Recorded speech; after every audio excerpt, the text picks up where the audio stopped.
Hello everyone, welcome to the Solving Equations video. In this video we are going to learn how to solve single variable equations.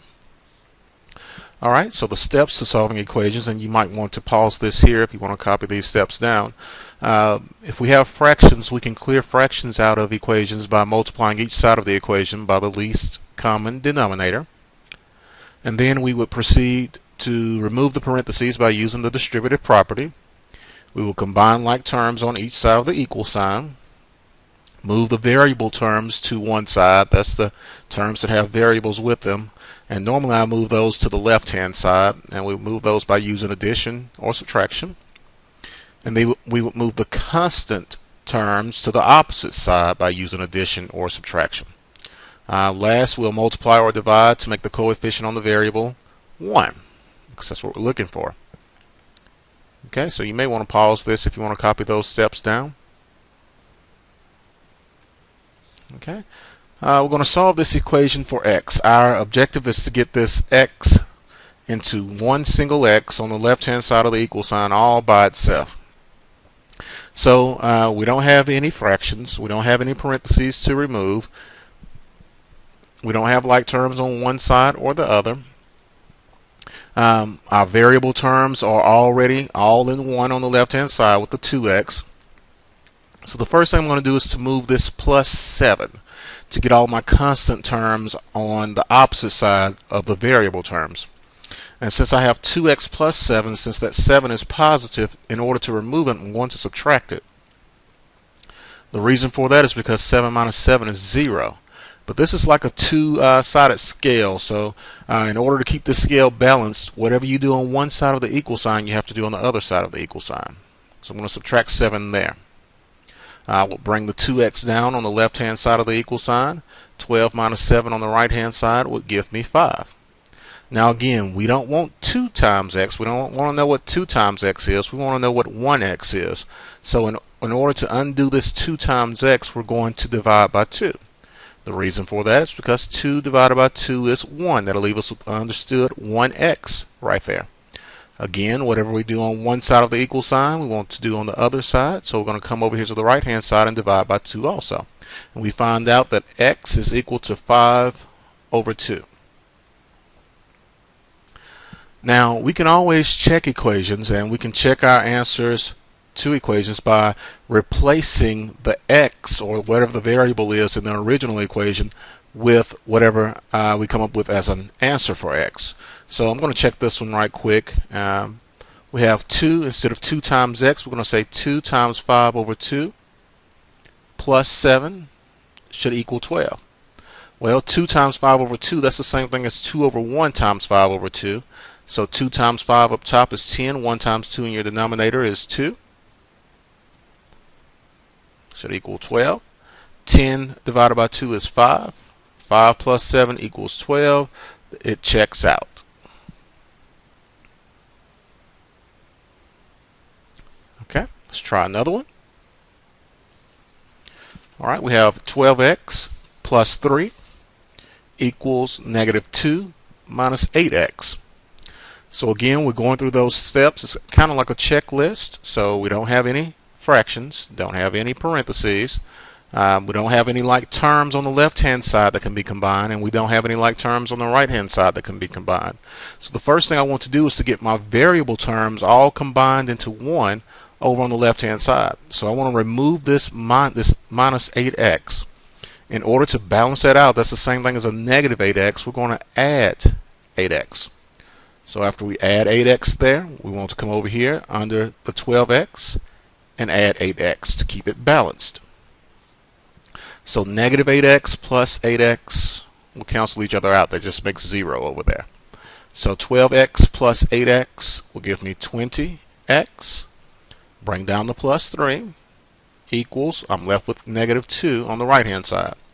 So I have the variable terms on the left side. Now I want to get the constants, all of the constants on the right hand side. So I'm going to move this plus 3 by subtracting 3.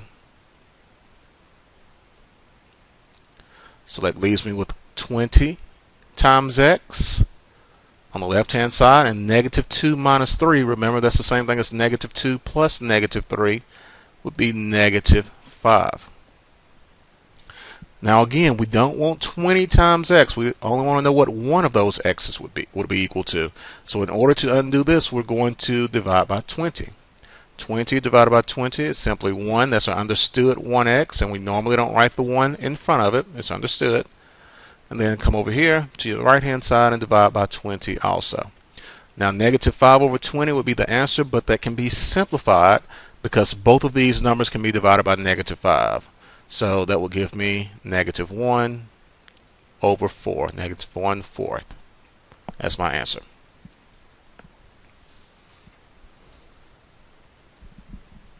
Okay.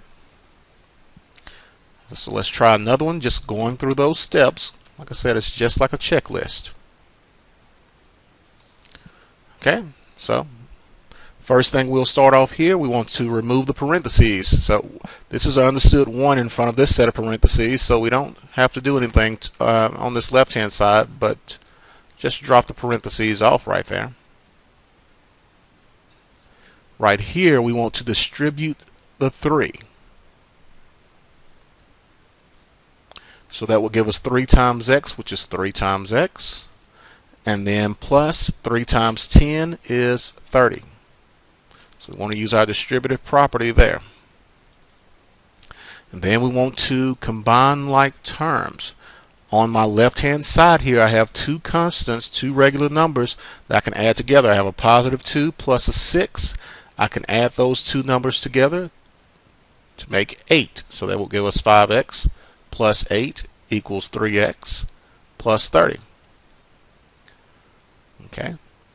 Now we want to get our constant terms on the left hand side. So I want to get this 3x over here, move from my right hand side over to the left hand side. It's positive 3x, so I'm going to subtract 3x from each side. That leaves us with 2x plus 8 on the left hand side. Those cancel there. That leaves us with a positive 30 on the right hand side. Once we get our variable terms moved to the left hand side, that means we want all of our constants moved to the left hand side. So I'm going to subtract 8 from each side. That leaves us with a positive 2x on the left hand side and 22 on the right hand side. Again, we have 2 times some number equals 22, but I don't want to know what 2x would be equal to. I want to know what 1x equals. So I'm going to divide both sides by 2 and find out that x equals 11. And again, if I chose to check this, I would replace, sorry about that, I would replace each one of the x's with 11 and simplify, and each of the sides should come up to be balanced. Okay. All right, let's try one more. All right, 10x minus 2 minus 4x equals 16 plus 6.